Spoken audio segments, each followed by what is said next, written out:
Hello everyone. 6ನೇ ಪ್ರಶ್ನೆಯನ್ನ ನೋಡೋಣ. ಕೆಳಗಿನವುಗಳಲ್ಲಿ ಸ್ಥಾನಪಲ್ಲಟ ಕ್ರಿಯೆಯನ್ನು ಉಂಟುಮಾಡುವ ಪ್ರತಿವರ್ತಕಗಳ ಗುಂಪು. ಮೊದಲನೇ ಆಯ್ಕೆ ಆಪ್ಷನ್ ಎ ಯನ್ನ ನೋಡಿದ್ರೆ NaCl ಮತ್ತೆ ತಾಮ್ರ. ಇಲ್ಲಿ ಸೋಡಿಯಂ ಲೋಹದ ಕ್ರಿಯಾಶೀಲತೆ ತಾಮ್ರಕ್ಕಿಂತ ಜಾಸ್ತಿ ಇರೋದ್ರಿಂದ ತಾಮ್ರ ಸ್ಥಾನಪಲ್ಲಟ ಮಾಡೋದಕ್ಕೆ ಸಾಧ್ಯ ಆಗೋದಿಲ್ಲ.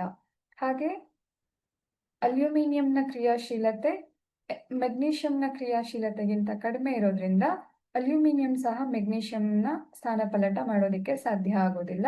ಅದೇ ರೀತಿಯಲ್ಲಿ ಕಬ್ಬಿಣದ ಕ್ರಿಯಾಶೀಲತೆ ಬೆಳ್ಳಿಗಿಂತ ಜಾಸ್ತಿ ಇರೋದ್ರಿಂದ ಬೆಳ್ಳಿ ಕಬ್ಬಿಣದ ಸ್ಥಾನಪಲ್ಲಟ ಮಾಡೋದಕ್ಕೆ ಸಾಧ್ಯ ಆಗೋದಿಲ್ಲ. ಆದ್ರೆ ಇಲ್ಲಿ ಬೆಳ್ಳಿಯ ಕ್ರಿಯಾಶೀಲತೆ ತಾಮ್ರಕ್ಕಿಂತ ಕಡಿಮೆ ಇರೋದ್ರಿಂದ, ಅಂದ್ರೆ ತಾಮ್ರದ ಕ್ರಿಯಾಶೀಲತೆ ಹೆಚ್ಚು ಇರೋದ್ರಿಂದ ತಾಮ್ರ ಬೆಳ್ಳಿಯ ಸ್ಥಾನಪಲ್ಲಟವನ್ನ ಮಾಡೋದಕ್ಕೆ ಸಾಧ್ಯ ಆಗತ್ತೆ. ಸೊ ಡಿ ಸರಿಯಾದ ಉತ್ತರ ಆಗಿದೆ.